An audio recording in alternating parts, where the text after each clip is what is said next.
ونعوذ بالله من شرور أنفسنا ومن سيئات أعمالنا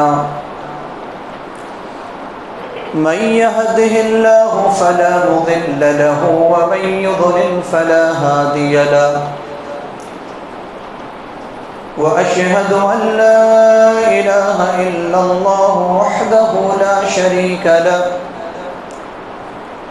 وأشهد أن محمدًا عبده ورسوله يا أيها الذين آمنوا اتقوا الله حق تقاته ولا تموتن إلا وأنتم مسلمون يا أيها الناس اتقوا ربكم الذي خلقكم من نفس واحدة وخلق منها زوجها وبث منهما رجالا كثيرا ونساء واتقوا الله الذي تساءلون به والأرحام إن الله كان عليكم رقيبا يا أيها الذين آمنوا اتقوا الله وقولوا قولا سديدا يصلح لكم أعمالكم ويغفر لكم ذنوبكم ومن يطع الله ورسوله فقد فاز فوزا عظيما أما بعد فإن خير الحديث كتاب الله وخير الهدي هدي محمد صلى الله عليه وسلم وشر الأمور محدثاتها وكل محدثة بدعة وكل بدعة ضلالة وكل ضلالة في النار أعوذ بالله من الشيطان الرجيم يا أيها الذين آمنوا كتب عليكم الصيام كما كتب على الذين من قبلكم لعلكم تتقون وقال النبي صلى الله عليه وسلم من صام رمضان إيمانا واحتسابا غفر له ما تقدم من ذنبه رواه البخاري رب اشرح لي صدري ويسر لي أمري واحلل عقدة من لساني يفقهوا قولي اللهم رب زدني علما آمين.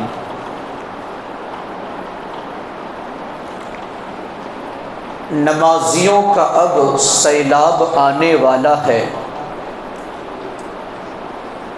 نمازیوں کا اب سیلاب آنے والا ہے، پتہ چلا ہے کہ رمضان آنے والا ہے، اب مسجدوں کا ذرا دائرہ بڑا کر دو، اب مسجدوں کا ذرا دائرہ بڑا کر دو، بس ایک ماہ کا مسلمان آنے والا ہے۔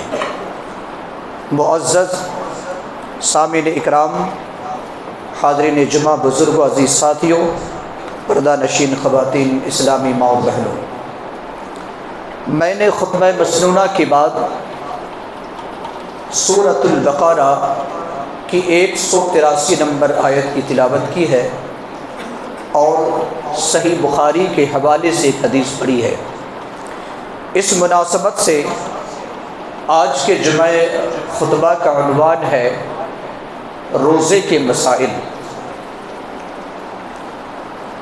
اس عنوان کو بیان کرنے کا مقصد رمضان المبارک کا مہینہ بالکل قریب ہے۔ اللہ تبارک و تعالیٰ سے دعا کریں کہ اللہ رب العالمین ہم سب کو وہ بابرکت مہینہ نصیب فرما دے، آمین۔ لہذا اس مہینے کے جو روزے ہیں اس کے کچھ مسائل ہیں، ان کو بیان کرنا ضروری ہے تاکہ لوگوں کے درمیان جو مسائل سے ناواقف ہے ان کو یہ علم ہو جائے۔ اس عنوان کو ہم اختصار کے ساتھ دو حصوں میں تقسیم کر سکتے ہیں۔ ایک تو پورا حصہ مہینے کے رمضان کے مہینے کی فضیلت کے بارے میں ہے، اور دوسرا حصہ روزے کے جو خاص عبادت ہے اس کے کیا مسائل ہیں۔ نہایت اختصار کے ساتھ میں بیان کرنے کی کوشش کروں گا۔ اگر 5-6 منٹ کا وقت زیادہ ہو جائے تو میں معذرت چاہتا ہوں۔ سب سے پہلی بات یہ ہے کہ رمضان المبارک کا جو مہینہ ہے، اس ماہ کے مجموعی طور پر کیا فضیلت ہے۔ بہت سارے فضائل کتاب و سنت کے اندر بیان کیے گئے ہیں، انہی میں سے چند یہ ہے کہ اللہ تبارک و تعالی نے جب آسمانی کتاب کے اعتبار سے آخری کتاب قرآن مقدس کو جب نازل کیا تو جس مہینے کا انتخاب کیا اللہ تبارک و تعالیٰ نے کوئی اور مہینہ نہیں تھا بلکہ رمضان کا تھا۔ ارشاد ہے شہر رمضان الذی انزل فیہ القرآن۔ تو پہلی تو فضیلت یہ ہے کہ یہ مہینہ نزول قرآن کا مہینہ ہے۔ دوسری فضیلت، یہ مہینہ جہنم سے آزادی کا مہینہ ہے۔ اللہ رب العالمین شوال سے شعبان مہینے تک اللہ تبارک و تعالی جہنمیوں کو آزاد کرتا ہے، لیکن رمضان المبارک کے مہینے میں جتنا جہنمیوں کو آزاد کرتا ہے کسی اور مہینہ میں نہیں کرتا ہے۔ یہ اس کی خاص فضیلت ہے جو سنن ابن ماجہ حدیث نمبر 1643 میں موجود ہے۔ تیسری ایک فضیلت اس مہینے کی یہ ہے کہ جنت کے جو 8 دروازے ہیں، یہ 8 دروازے کھول دیے جاتے ہیں، اور اس مہینہ میں یہ دروازے کبھی بند ہوتے نہیں۔ اس کے برعکس جہنم کے جو 7 دروازے ہیں، یہ 7 دروازے اس مہینہ میں بند کر دیے جاتے ہیں، اور جہنم کے دروازے اس مہینے میں کھولے نہیں جاتے ہیں۔ اس مہینے کی فضیلت ایک یہ بھی ہے کہ اللہ تبارک و تعالی سرکش شیاطین کو قید کر دیتا ہے، اسے جکڑا جاتا ہے۔ اس مہینے کی فضیلتوں میں سے ایک فضیلت یہ ہے کہ اس مہینے میں اللہ تبارک و تعالیٰ نے ایک ایسی رات رکھی ہے جس رات کو قرآن مقدس میں بتایا خیر من الف شہر، یعنی 1000 مہینوں کے رات سے یہ رات ایک ہی رات ہے لیکن افضل ہے۔ اس ماہ کی ایک فضیلت یہ ہے کہ اس مہینہ میں اگر کوئی عمرہ کرتا ہے تو عام مہینوں کی فضیلت والا عمرہ نہیں ہے، بلکہ اس ماہ میں کیے جانے والا عمرہ دراصل حج کے ثواب کے برابر ہے۔ اللہ کے رسول صلی اللہ علیہ وسلم کا فرمان موجود ہے، صحیح بخاری 1782 نمبر کی حدیث۔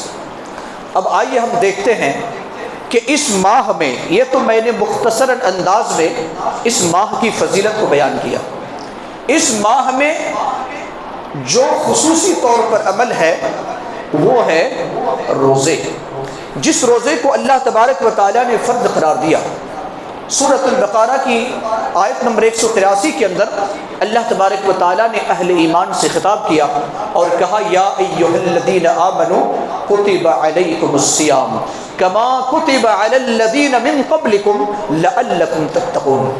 اے ایمان والو، تم پر روزے فرض کیے گئے اسی طریقے سے جس طریقے سے تم سے پہلے والوں پر فرض کیے گئے تھے، تاکہ تم تقوی اختیار کر سکو، متقی بن جاؤ، پرہیزگار بن جاؤ۔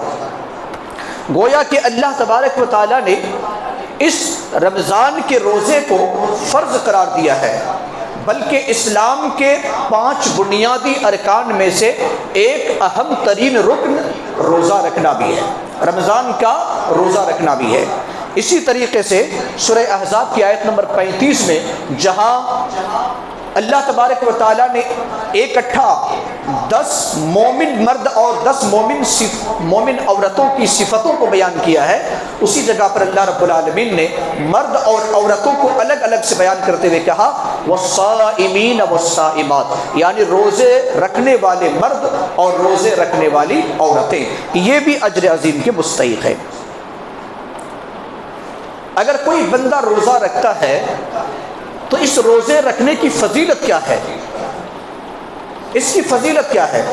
حدیث پاک کے اندر بتایا گیا یا قرآن کے اندر جو بتایا گیا کہ اللہ تبارک و تعالیٰ ایک نیکی کو 10 گنا میں بلکہ اس سے بڑھا کر 700 گنا میں تبدیل کرے گا۔ دیگر نیکیوں کا ذکر ہے، لیکن جہاں روزے کی باری آئی، اللہ کے رسول صلی اللہ علیہ وسلم فرماتے ہیں، اللہ تبارک و تعالیٰ فرماتا ہے حدیث قدسی کے اندر، صحیح مسلم کی روایت ہے، اور وہ یہ ہے، اللہ تعالیٰ فرماتا ہے الصوم لی وانا اجزی بہ، روزہ میرے لیے ہے اور اس کا اجر اور اس کا بدلہ میں خود دوں گا۔ یعنی نماز کی نیکی الگ ہے، حج اور زکوٰۃ کی نیکی الگ ہے، دنیا کی جتنے بھی اعمال ہیں نیک اعمال، ان تمام کی نیکیوں کی ایک مقدار ہے، لیکن روزے کی فضیلت کو اللہ تبارک و تعالیٰ نے بتایا کہ میں خود اسے عطا کروں گا، اس کا اجر اور ثواب میں خود عطا کروں گا۔ اس سے پتہ چلتا ہے کہ روزہ کتنی فضیلت والی عبادت ہے۔ ایک فضیلت روزے کی یہ ہے کہ روزہ ڈھال ہوگا، الصیام جنہ، نبی صلی اللہ علیہ وسلم کے فرمان ہے کہ روزہ کیا ہے؟ ڈھال ہے۔ گزشتہ زمانے میں جب لوگ جنگ کرنے کے لیے میدان جنگ میں جاتے تو ان کے دونوں ہاتھ میں ہتھیار ہوتے، ایک ہاتھ سے تلوار، دوسرے ہاتھ سے ڈھال۔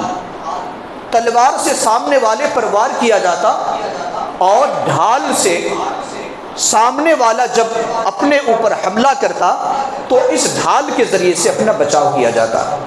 یاد کیجئے اللہ کے رسول صلی اللہ علیہ وسلم اس حدیث کو فرماتے ہیں کہ روزہ ڈھال ہے، یعنی جہنم سے یا جہنم کی آگ سے، عذاب شدید سے یہ ایک ڈھال کی شکل اختیار کرے گا بروز قیامت۔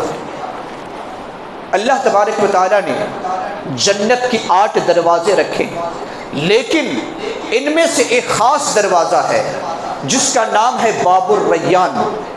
8 دروازوں میں سے ایک دروازہ کا نام کیا ہے؟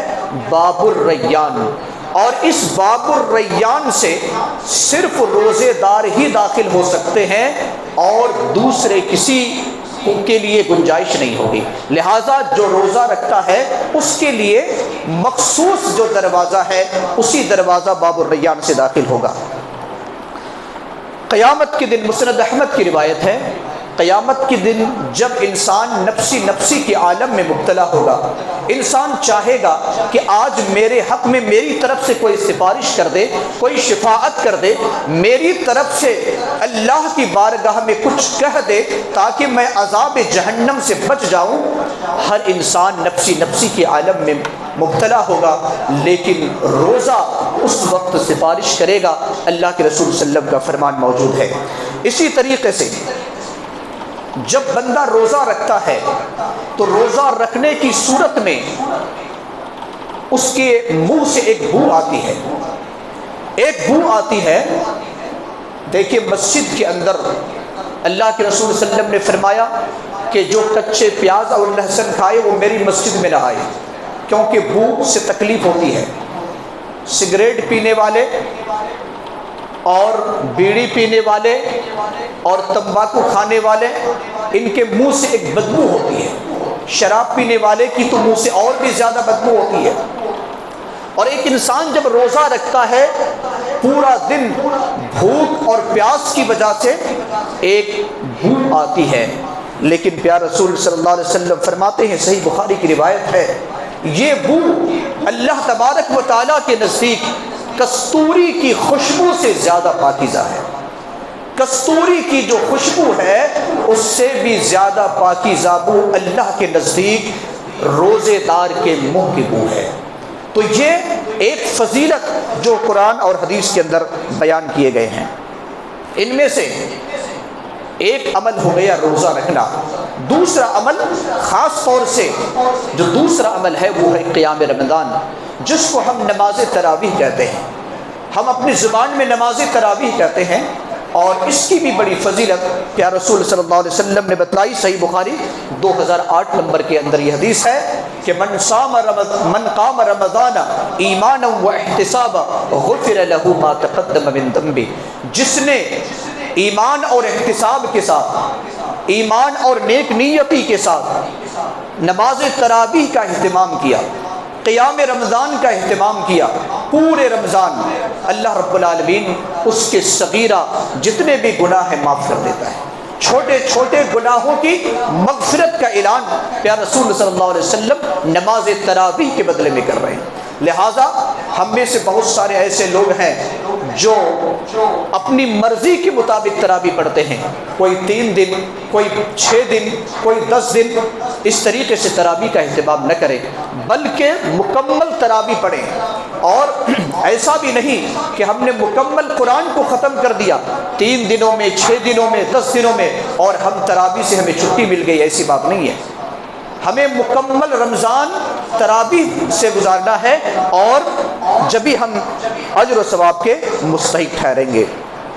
آئیے اب ہم دیکھتے ہیں کہ روزے کے جو خصوصی مسائل ہیں وہ کیا ہیں۔ سب سے پہلا مسئلہ یہ ہے کہ روزہ کے لیے نیت ضروری ہے۔ نیت اس لیے کہ پیارے رسول صلی اللہ علیہ وسلم کی حدیث ہے انما الاعمال بالنیات، تمام اعمال کا دار و مدار نیتوں پر ہے۔ اور صحیح الجامع کے اندر اللہ کے رسول صلی اللہ علیہ وسلم کا فرمان موجود ہے من لم یثبت الصیام قبل طلوع الفجر فلا صیام له، جس نے فجر کے طلوع ہونے سے پہلے نیت نہیں کی اس کا روزہ ہی نہیں، یہ اللہ کے رسول صلی اللہ علیہ وسلم کا فرمان ہے۔ لیکن یاد رہے کہ نیت دل کے ارادے کا نام ہے، نیت کا محل دل ہے، زبان نہیں ہے۔ بہت سارے لوگ مروجہ جو الفاظ استعمال کرتے ہیں، نویتو بصوم غد، اس طرح کے جو الفاظ استعمال کرتے ہیں، یہ میڈ ان انڈیا کی یہ دعا ہے، نیت ہے، یہ محمد صلی اللہ علیہ وسلم کا بنایا ہوا الفاظ نہیں ہے، ان کی نیت نہیں ہے، دل کے ارادے کا نام نیت ہے۔ آپ رمضان کا مہینہ داخل ہوا، آپ رات میں پورے مہینے کی نیت کر لیں کہ میں پورے مہینہ روزہ رکھوں گا دل میں، یا تو روزانہ الگ الگ نیت کر سکتے ہیں، لیکن زبان سے نیت کا کرنے کا نام نہیں ہے۔ اسی طریقے سے ایک مسئلہ یہ ہے سحری کھانا۔ آپ صلی اللہ علیہ وسلم نے فرمایا تسحروا فإن فی السحور برکہ، سحری کھایا کرو، سحری کھانے میں برکت ہے۔ سحری کب کھائیں گے؟ آذان سے سیدھا سا مفہوم ہے، جب ہم فجر کی آذان دیتے ہیں، فجر کی آذان سے 5 منٹ پہلے، اس لیے کہ حدیث پاک کے اندر آتا ہے کہ فجر کی آذان اور سحری کے درمیان کا جو وقفہ ہوا کرتا تھا 50 آیتوں کا ہوا کرتا تھا۔ بعض روایت کے اندر فجر کی نماز کا بھی ذکر ہے، یعنی 5 سے 6 منٹ کے اندر ایک انسان 50 آیتوں کی تلاوت کر سکتا ہے۔ لہٰذا جو نظام الاوقات ہے اس میں سحری کا آخری وقت دیا گیا ہے، لہٰذا یاد رہے کہ اس وقت سے 5 منٹ پہلے آپ سحری کھا لیا کریں۔ ہاں اگر کسی کو نیند دیر سے ٹوٹ رہی ہے، بیداری دیر سے ہو رہی ہے، تو آذان تک کوئی انسان کھا سکتا ہے، لیکن یہ روزانہ کا معمول نہیں بنانا چاہیے۔ اسی طریقے سے افطاری کا مسئلہ ہے، آپ صلی اللہ علیہ وسلم نے فرمایا لا یزال الناس بخیر ما عجل الفطر، صحیح بخاری کی روایت ہے۔ آپ صلی اللہ علیہ وسلم نے کیا فرمایا کہ افطاری کرنے میں جب تک لوگ جلدی کریں گے تب تک وہ بھلائی میں رہیں گے۔ جلدی کرنے کا مطلب یہ نہیں کہ سورج غروب ہونے سے پہلے افطاری کر لے، نہیں، بلکہ سورج غروب ہو گیا، گھڑی نے بتا دیا کہ سورج غروب ہو چکا ہے، اب ایسی صورت میں ہماری ذمہ داری ہے کہ بلا تاخیر ہم افطاری کر لیں، بلا تاخیر افطاری کر لیں۔ بہت سارے لوگ 2 منٹ احتیاط، 5 منٹ احتیاط عقلی دلیل پیش کرتے ہیں، ہم ابھی 13-14 گھنٹہ بھوکے رہیں، کیا 2 منٹ بھوکے نہیں رہ سکتے؟ اللہ کے رسول صلی اللہ علیہ وسلم نے فرمایا کہ جو انسان افطاری میں جلدی کرے گا وہ بھلائی میں رہے گا، لہٰذا بلا تاخیر انسان کو افطاری کر لینا چاہیے۔ اب ہم روزے کے مسائل میں ہم کون کون سے کام کر سکتے ہیں؟ تو ان میں بہت سارے کام ہیں، میں نے اختصار کے ساتھ آپ کے سامنے بیان کرنا ہے۔ وہ یہ کہ ایک انسان کلی کر سکتا ہے، اسی طریقے سے تیل لگا سکتا ہے، بالوں میں کنگھی کر سکتا ہے، اپنے ناخن کو تراش سکتا ہے، خوشبو لگا سکتا ہے، سرما کا استعمال کر سکتا ہے، حالت جنابت میں روزہ رکھ سکتا ہے، مسواک کر سکتا ہے، ٹوتھ پیسٹ کر سکتا ہے، تھوک نگل سکتا ہے، مہندی لگا سکتا ہے، ناک میں دوا ڈال سکتا ہے، ٹیسٹ کے لیے خون بھی دیا جا سکتا ہے، ذائقہ چکھنے کے لیے کوئی انسان سالن کو چکھ بھی سکتا ہے۔ اسی طریقے سے جو علاج کے طور پر انجیکشن لگایا جاتا ہے، وہ انجیکشن نہیں جس میں طاقت ہوتی ہے، جو وٹامنس کے وہ نہیں، جو علاج کے طور پر اگر کوئی انجیکشن لگاتا ہے تو یہ بھی جائز ہے۔ اسی طریقے سے یہ تو چند امور ہیں جو انسان کر سکتا ہے حالت روزے میں، اس کے علاوہ اور بھی ہیں۔ کون کون سے کام نہیں کرنا چاہیے؟ اللہ کے رسول صلی اللہ علیہ وسلم نے فرمایا کہ انسان کو جھوٹ نہیں بولنا چاہیے، جھوٹ ہمیشہ نہیں بولنا چاہیے، لیکن بالخصوص حالت روزے میں آپ صلی اللہ علیہ وسلم نے فرمایا کہ من لم يدع قول الزور والعمل به فليس لله حاجة ان يدع طعامه وشرابه، جس نے جھوٹ بولنا اور جھوٹ پر عمل کرنا نہیں چھوڑا، اللہ کو کوئی ضرورت نہیں ہے کہ وہ انسان کیا کرے، وہ انسان کھانا پینا چھوڑ دے۔ لہٰذا انسان کو جھوٹ سے پرہیز کرنا ہے، غیبت، لغو بات، ان تمام سے، اور اسی طریقے سے گالی گلوچ، جھگڑے سے، یہاں تک اللہ کے رسول صلی اللہ علیہ وسلم نے فرمایا کہ اگر تم سے کوئی لڑائی کرنے کے لیے آئے، گالی گلوچ بکے، تو کہو انی صائم، میں روزے سے ہوں، میں تمہارے سوال کا جواب نہیں دے سکتا، نہ گالی کا جواب گالی سے دوں گا۔ اسی طریقے سے بالخصوص رمضان میں ایک رمضانی جھگڑا ہوتا ہے، جس طریقے سے رمضان میں رمضانی نمازی ہوتے ہیں، رمضانی مسلمان ہوتے ہیں، اسی طریقے سے لوگوں کی تعداد زیادہ ہوتی ہے تو رمضانی جھگڑے اسپیشل ہوتے ہیں۔ فلاں یہ کہے گا، فلاں وہ کہے گا، فلاں وہ کہے گا۔ مسلمانوں، یہ جھگڑا کا مہینہ نہیں ہے، عبادت کا مہینہ ہے، لہذا جھگڑے کو برداشت کر لیں۔ اگر آپ کو کوئی کچھ کہہ رہا ہے تو آپ خاموش رہیں، اور ایک انسان کو پہلی بات تو کہنا ہی نہیں چاہیے، آپ کیوں کہیں گے؟ کسی کو تکلیف دینے والی بات کیوں کہیں گے؟ لہٰذا ہماری ذمہ داری ہے مسلمانوں کہ ہم رمضانی جھگڑے سے بچیں۔ اسی طریقے سے کون کون سے ایسے کام ہیں جس سے روزہ ٹوٹ جاتا ہے؟ روزہ ٹوٹنے سے کچھ ایسے کام ہیں جس میں صرف قضا ہے اور جس میں قضا کے ساتھ کفارہ بھی ہے۔ تو قضا، اگر کوئی انسان جان بوجھ کر کھا پی لیتا ہے اس کا روزہ ٹوٹ جائے گا۔ ہاں، انجانے بھولے اگر انسان کھا پی لیتا ہے تو اس کا روزہ نہیں ٹوٹتا، اس کے لیے ضروری ہے کہ وہ قضا کرے، بعد میں وہ روزہ رکھے۔ اسی طریقے سے عمدن، جان بوجھ کر اگر کوئی قی کرتا ہے، انگلی ڈال کر قی کرتا ہے تو اس سے بھی روزہ ٹوٹ جاتا ہے۔ اگر خود بخود قی آ جائے حالت روزہ میں تو روزہ نہیں ٹوٹتا۔ ہماری مائیں اور بہنیں، حیض اور نفاس اگر حالت روزہ میں ہے تو روزہ ٹوٹ جاتا ہے اور اس کے لیے قضا ہے۔ اسی طریقے سے اگر کوئی انسان جماع کرتا ہے، ہم بستری کرتا ہے حالت روزہ میں تو اس کا بھی روزہ ٹوٹ جاتا ہے۔ اس روزہ کے ساتھ روزہ قضا بھی ہے اور کفارہ دونوں ہے۔ صحیح بخاری کے اندر یہ حدیث موجود ہے، 1936 نمبر کی حدیث۔ سیدنا ابو ہریرہ رضی اللہ عنہ فرماتے ہیں کہ ہم نبی صلی اللہ علیہ وسلم کی مجلس میں بیٹھے ہوئے تھے، ایک شخص آتا ہے اور کہتا ہے اللہ کے رسول میں ہلاک ہو گیا۔ کہا کیا ہوا؟ کس چیز نے تجھے ہلاک کیا؟ کہ اللہ کے رسول میں حالت روزہ میں تھا اور میں نے ہم بستری کر لی۔ اللہ کے رسول صلی اللہ علیہ وسلم نے فرمایا کیا تم ایک غلام آزاد کر سکتے ہو؟ غلام کی بڑی قیمت ہے، لاکھوں کی تعداد میں، کیا ایک غلام آزاد کر سکتے ہو؟ یہ ہے کفارہ۔ روزہ تو رکھنا ہے، یہ ہے کفارہ۔ کہ اللہ کے رسول میری اتنی طاقت نہیں ہے۔ آپ صلی اللہ علیہ وسلم نے فرمایا کیا تم مسلسل 2 مہینے روزے رکھ سکتے ہو بلا ناغہ، کنٹینیو، ایک دن بھی بیچ میں درمیان میں گیپ نہیں ہونا چاہیے، بلکہ بلا ناغہ 2 مہینے روزہ رکھنا ہے۔ اگر کسی سے غلطی ہو جائے تو یہ دوسرا آپشن ہے۔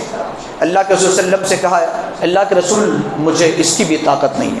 اللہ کے رسول صلی اللہ علیہ وسلم نے تیسرا آپشن بتایا کہ 60 مسکین کو تمہیں کھانا کھلانا ہے، کیا اس کی طاقت رکھتے ہو؟ کہ اللہ کے رسول مجھے اس کی بھی طاقت نہیں ہے، 60 مسکین کو کھانا کھلانے کی بھی مجھے طاقت نہیں ہے۔ اس کے بعد وہ صحابی رسول بیٹھ گئے، آپ صلی اللہ علیہ وسلم بھی خاموش ہو گئے۔ کچھ دیر کے بعد ایک ٹوکرا صدقہ کا کھجور آیا۔ اللہ کے رسول صلی اللہ علیہ وسلم نے فرمایا کہ این السائل، وہ سوال کرنے والا کہاں ہے جس نے کہا کہ میں ہلاک ہو گیا، مجھ سے یہ غلطی ہو گئی؟ کہ اللہ کے رسول میں حاضر ہوں۔ کہا کہ یہ ٹوکرا لو اور جاؤ غریبوں اور مسکینوں میں صدقہ کر دو۔ کہ اللہ کے رسول کیا میں اس کو صدقہ کروں جو مجھ سے غریب ہے، جو مجھ سے کنگال ہے، جو مجھ سے فقیر ہے، جو مجھ سے محتاج ہے، اس میں تقسیم کروں نا؟ کہا کہ ہاں، جو تم سے غریب ہے، مسکین ہے۔ کہ اللہ کے رسول مدینے کے دونوں طرف جو پہاڑی ہے، اس پہاڑی کے درمیان جو یہ شہر آباد ہے، مجھ سے زیادہ کوئی غریب ہے ہی نہیں، مجھ سے کوئی زیادہ غریب ہے ہی نہیں۔ اللہ کے رسول صلی اللہ علیہ وسلم یہ فرمان سن کر مسکراتے ہیں، آپ کا دانت مبارک ظاہر ہوتا ہے، اور اللہ کے رسول صلی اللہ علیہ وسلم فرماتے کہ جاؤ لے جاؤ اپنے گھر والوں میں صدقہ کر دو۔ کہنے کا مطلب یہ ہے کہ یہ کفارہ ہے، روزہ قضا بھی ہے اور اس کے لیے کفارہ بھی ہے۔ اسی طریقے سے اگر کسی کا کوئی احتلام ہو جائے تو اس سے بھی روزہ نہیں ٹوٹتا۔ اور رخصت کون سے لوگوں کے لیے، یہ بھی ذرا جان لیں اختصار کے ساتھ۔ قرآن مقدس سورۃ البقرہ آیت نمبر 183 سے 187 تک پڑھیں، بہت سارے مسائل کو اللہ رب العالمین نے بیان کیا ہے۔ جو مسافر ہے، مسافر کے لیے رخصت ہے، معاف نہیں ہے۔ رخصت کا مطلب یہ ہے فَمَنْ كَانَ مِنْكُمْ مَرِيضًا أَوْ عَلَى سَفَرٍ فَعِدَّةٌ مِّنْ أَيَّامٍ أُخَرَ، یعنی حالت سفر میں رخصت ہے۔ اب جب تم گھر آ جاؤ اور جتنے روزے چھوٹ چکے ہیں ان تمام روزے کو بعد میں رکھ لو، یہ رخصت ہے۔ اسی طریقے سے جو ہماری مائیں اور بہنیں حالت حمل میں ہیں یا مرضیہ ہیں، یعنی دودھ پلانے والی ہیں، جس کی وجہ سے انہیں تکلیف ہو رہی ہے، تو انہیں بھی رخصت ہے۔ جب اس حالت سے وہ گزر جائیں گی، بعد میں ان روزوں کی قضا کر لے گی۔ اسی طریقے سے جو بیمار ہے، حالت بیمار میں مبتلا ہے، مریض ہے، اللہ تبارک و تعالیٰ نے اس کے لیے بھی رخصت رکھی ہے کہ وہ انسان جب بیماری سے شفا حاصل کر لے اور جب تندرست ہو جائے اس وقت روزہ رکھ لے۔ ہاں، کچھ ایسی بیماری ہے جس کو ہم دائمی کہتے ہیں، اگر ہمیشہ کے لیے وہ بندہ بیمار ہی ہے، اب کبھی وہ شفا کی امید نہیں ہے، تو ایسی صورت میں وہ روزانہ ایک مسکین کا فدیہ کے طور پر کھانا کھلائے۔ اور یہی حکم ہے انتہائی بوڑھے آدمی کے لیے بھی، بوڑھا ہو یا بوڑھی جو روزہ نہیں رکھ سکتے ہیں، اس کے لیے بھی یہی حکم ہے کہ وہ انسان کیا کرے، روزانہ ایک مسکین کا کھانے کا انتظام کرے۔ تو یہ چند مسائل جو میں نے آپ کے سامنے بیان کی، اس کو فدیہ کہتے ہیں۔ اب رمضان کا جو مہینہ ہے یہ عبادت کا بالخصوص مہینہ ہے۔ اس مہینے میں ہماری ذمہ داری ہے کہ ہم اس مہینے کی اہمیت کو سمجھیں اور اس مہینے سے بھرپور فائدہ اٹھائیں۔ ایک تاجر دیکھتا ہے کہ کون سا مہینہ وہ تجارت زیادہ چلنے والی، اس سے پہلے وہ تیاری شروع کر دیتا ہے اور اس میں خوب محنت کرتا ہے۔ لہٰذا رمضان کا جو مہینہ ہے یہ رحمتوں، برکتوں، مغفرتوں اور ہر اعتبار سے یہ نیکیوں کا موسم بہار ہے۔ لہٰذا ہماری ذمہ داری ہے مسلمانوں کہ ہم اس ماہ سے بھرپور فائدہ اٹھائیں، بھرپور فائدہ اٹھائیں، وقت کو ضائع اور برباد نہ کریں، اپنے آپ کو اللہ کے حوالے کر دیں، قرآن سے رشتہ جوڑ لیں، ذکر و اذکار کریں، کھانے سے رشتہ تھوڑا کم کریں۔ آج مسلمانوں کا المیہ یہ ہے کہ رمضان کے لیے اسپیشل ہوٹل کھولے جاتے ہیں۔ اچھا، یہ رمضان کا مہینہ کھانے پینے کا ہے یا عبادت کا مہینہ ہے؟ آپ دیکھیں گے بازار میں اسپیشل رمضان کے لیے وہ ایٹم بھی آپ کو مل جائیں گے جو رمضان کے علاوہ دوسرے مہینے میں نہیں ملتے، اسپیشل۔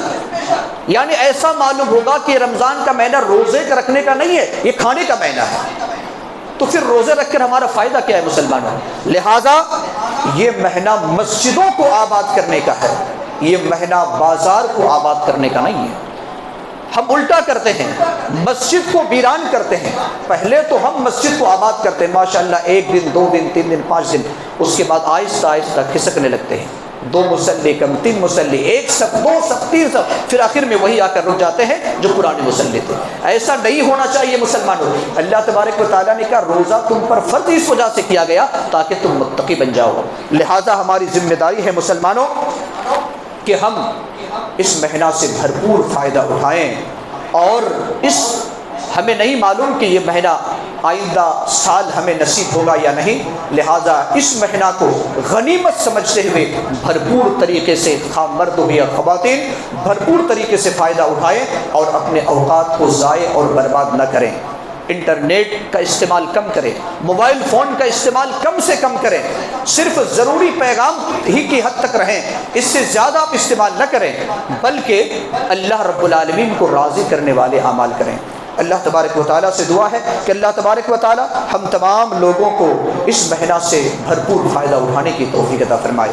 اے اللہ ہمیں یہ مہینہ نصیب فرما دے، اور اس مہینہ میں زیادہ سے زیادہ نیک اعمال کرنے کی توفیق عطا فرما، اور ان نیک اعمال کو اے اللہ تو قبول فرما لے۔